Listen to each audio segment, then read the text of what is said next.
Hello नमस्कार, स्वागत है आपका बेस्ट क्लास में। मेरा नाम है लोकेंद्र सिंह ठाकुर और हम लोग इस वीडियो के अंदर डिस्कस करेंगे MP board class 12th economics का सिलेबस। इकोनॉमिक्स 2026 के एग्जाम के लिए क्या रहने वाला है। तो बोर्ड का एग्जाम का रिजल्ट देखो अभी 2025 वाला आने वाला है, मैं आपके साथ वो डिस्कस करूंगा। लेकिन उससे पहले 2026 में इकोनॉमिक्स आपको क्या पढ़ना होता है। तो भाई सीबीएसई से थोड़ा अपना अलग है, थोड़ा क्या बहुत सारा अलग है ना। आप लोग सीबीएसई के अंदर क्या होता है वो भी बता दूंगा मैं बाद में, लेकिन अभी तो इतना सुनो कि सीबीएसई का अलग है और एमपी बोर्ड का अलग है कहानी, है ना। तो इकोनॉमिक्स को अपने हिसाब से अपने को पढ़ना होगा, बोर्ड के हिसाब से अपने। तो अपने बोर्ड में एमपी बोर्ड जो है वो एनसीईआरटी को फॉलो करता है। एनसीईआरटी के हिसाब से अगर देखेंगे तो माइक्रो इकोनॉमिक्स है आपको और मैक्रो इकोनॉमिक्स है, ठीक है। कौन कौन से दो पार्ट्स है, माइक्रो एंड मैक्रो। तो माइक्रो इकोनॉमिक्स के आपके शुरू के 6 चैप्टर असल में होते हैं। तो 6 चैप्टर में से नॉन कॉम्पिटिटिव मार्केट आपका एनसीईआरटी से रिड्यूस हो गया, तो आपको ये पढ़ने की जरूरत नहीं रहेगी। इसके अलावा अगर कोई भी अपडेट जब आएगा तो मैं आपको वो इन्फॉर्म कर दूंगा, लेकिन अभी के हिसाब से ये non competitive market 6th chapter आपको नहीं पढ़ना।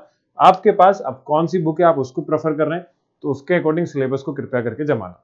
जैसे कि एग्जाम्पल के तौर पे कुछ रेफरेंस बुक जो यूज करते हैं जितने भी बच्चे, रेफरेंस बुक के अंदर क्या होता है कि वो सब पार्ट में डिवाइड कर देते हैं, मतलब चैप्टर को सब चैप्टर बना देते हैं, छोटे छोटे चैप्टर उसको भी टुकड़े कर देते हैं, है ना। तो आप कृपया करके उसको अच्छे से अरेंज कर लेना। टोटल आपको 5 चैप्टर पढ़ना है। मतलब माइक्रो इकोनॉमिक्स का इंट्रोडक्शन है पहला, then theory of consumer behaviour and demand है, तो इसमें लिखा नहीं है एंड डिमांड। अब यही मैं बताना चाह रहा हूं, बुक के अंदर देखोगे तो थ्योरी ऑफ कंज्यूमर इक्विलिब्रियम अलग मिलेगा, डिमांड चैप्टर अलग मिलेगा, और डिमांड में भी elasticity of demand topic class में वो भी अलग मिलेगा। मतलब इसी के अंदर 3 चैप्टर शो कर दिए उन्होंने। तो असल में 3 चैप्टर नहीं है, वो एक ही चैप्टर है। चैप्टर नंबर क्या है, उसका नाम 2, ठीक है क्या। तो ये चैप्टर 1 हो गया आपका, लिखे तो इधर।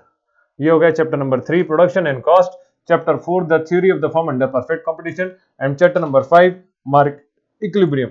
तो आप कोई भी बुक प्रेफरेंस में रेफरेंस बुक यूज कर रहे हैं, प्रेफरेंस नहीं सॉरी रेफरेंस बुक अगर यूज कर रहे हैं तो कृपया करके इसके अकॉर्डिंग अपने चैप्टर को संभालें। ये सभी 5 चैप्टर माइक्रो इकोनॉमिक्स के हैं। किसके हैं, माइक्रो इकोनॉमिक्स। चलो कहानी बात समझ में आ गई क्या। अच्छा, बुक कौन कौन सी यूज कर सकते हैं, तो जो भी बुक आपके स्कूल में यूज हो आप इसको यूज करें। अगर अपने नोट से पढ़ रहे हैं तो ये नोट से अपने पूरे, तो ये असल में पहला इंडेक्स में लगा हुआ है पेज, वही है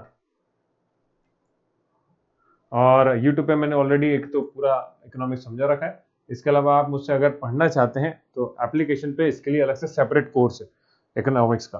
तो इकोनॉमिक्स का कोर्स आप चाहो तो अपने देख सकते हैं, उसमें डेमो क्लासेस डली है, पहले पढ़ के देख लीजिए, आपको समझ में आए, आपको लग रहा है आपके काम का है तो आप उसको बाय कर सकते हैं, ठीक है। तो वो ज्यादा कॉस्ट नहीं है उसके, बहुत कम है, सिर्फ इकोनॉमिक्स सब्जेक्ट के लिए।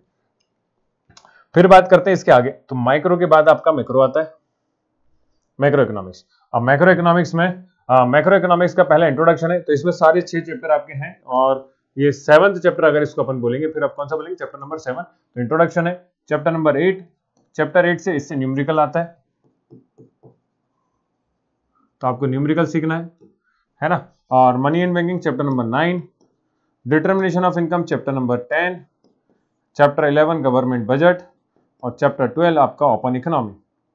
तो इसमें भी 6 ही चैप्टर है तो टोटल आपके चैप्टर 12 है, जिसमें से एक 6th हट गया, तो आप ऐसा समझ लो चैप्टर 5 ही पढ़ना, आपको 6th चैप्टर पढ़ना ही नहीं। ओके, ये चैप्टर नहीं पढ़ना। तो टोटल 11 चैप्टर अपने को पढ़ना होते हैं। आपकी बुक में कैसे दिए हैं वो आप जानो, लेकिन मार्किंग जो है इसके हिसाब से आएगी भाई। एनसीईआरटी को ही फॉलो करा जाता है और पेपर में न्यूमेरिकल भी देखने को मिलते हैं, तो वो न्यूमेरिकल भी मैं बताता हूँ कहाँ से आते हैं, है ना। तो ये अपने नोट्स हैं पूरे, और ये नोट्स भी आपको कोर्स में ही मिलते हैं। तो अगर कोई कोर्स के जरिए पढ़ना चाहे तो कौन कौन पढ़ सकता है, तो आर्ट्स वाले, ह्यूमैनिटीज,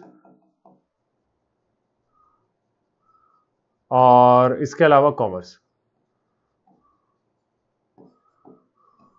ठीक है। ये सभी के लिए इकोनॉमिक्स सेम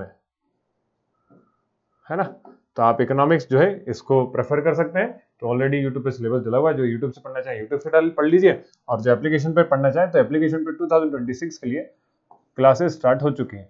तो लिंक आपको डिस्क्रिप्शन बॉक्स में मिल जाएगी। एंड्रॉइड ऐप भी है, iOS भी है, और एंड्रॉइड के अलावा मतलब एप्पल पे भी मिल जाएगा, वेबसाइट के भी थ्रू पढ़ सकते हैं। तो जैसा आप चाहो वैसे पढ़ना चाहिए। आप दूसरा इसके अलावा सब्जेक्ट है जो कल बच्चे मैंने अकाउंट का डाला था, उस टाइम पे पूछ रहे थे कि सर बिजनेस का और बता देते तो अच्छा होता, तो मैं आपको बिजनेस का और बता देता हूँ, ठीक है।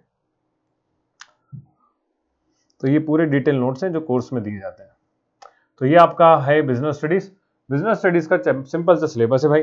बिजनेस स्टडीज में आपके टोटल कितने चैप्टर आ रहे हैं, तो टोटल 12 चैप्टर है, लेकिन 12 में से एक चैप्टर आपका रिड्यूस है एनसीईआरटी से। फिर से वही कहानी, कहां से रिड्यूस हुआ? एनसीईआरटी से, तो आपको वो पढ़ने की जरूरत नहीं रहेगी। तो कौन सा चैप्टर है वो? तो मैं जस्ट अ मिनट फिर से बता देता हूं।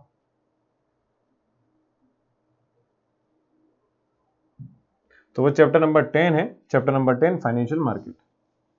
फाइनेंशियल मार्केट, हाँ, तो आपको ये फाइनेंशियल मार्केट नहीं पढ़ना।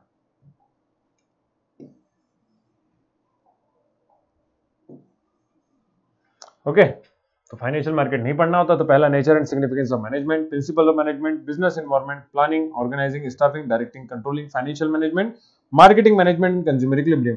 तो ये टोटल 12 की जगह आप कितने हो गए? फिर से 11 क्यों हो गए? क्योंकि एक आपका क्या हो चुका है? रिड्यूस हो चुका है। तो यहाँ मार्किंग आपकी जो लिखी हुई है ये 2025 वाली है ना। अभी 2026 की आई नहीं है, ज्यादा चेंजेस होते नहीं, माइनर से चेंजेस देखने को मिलेंगे। ऐसा तो नहीं पूरी बुक चेंज कर दें, क्योंकि एनसीईआरटी ऑलरेडी अपडेट हो गया था, तो एनसीईआरटी भी फॉलो करता है एमपी बोर्ड। ठीक है, तो अपने को उसके अकॉर्डिंग ही चलना होता है। तो ये आपके सिलेबस है। अगर आप पढ़ना चाहते हैं तो एप्लीकेशन पे अपनी क्लासेस डेली चल रही हैं, तो आप लाइव क्लासेस ज्वाइन कर सकते हैं। ठीक है, तो मिलते हैं नेक्स्ट वीडियो में। और एक चीज और, अगर आप चैनल से जुड़े हुए हैं तो चैनल को सब्सक्राइब कर लें भाई, आपको पूरे साल भर अपडेट मिलने वाले हैं अच्छे खासे, तो आपके बहुत काम आने वाला है यह चैनल आपका। दूसरा, टेलीग्राम ग्रुप की लिंक दी डिस्क्रिप्शन में, और व्हाट्सएप पे भी। तो जैसे ही कोई अपडेट्स आती हैं जो कि यूट्यूब पे वीडियो के जरिए नहीं बताई जा रही है, आपके रिलेटेड कोई इन्फॉर्मेशन, तो वो वहाँ पे शेयर कर दी जाती है। ठीक है, तो आप लोग वहाँ जुड़ सकते हैं। तो बस इतना ही, लाइक कर देना, शेयर करना। Bye bye, take care.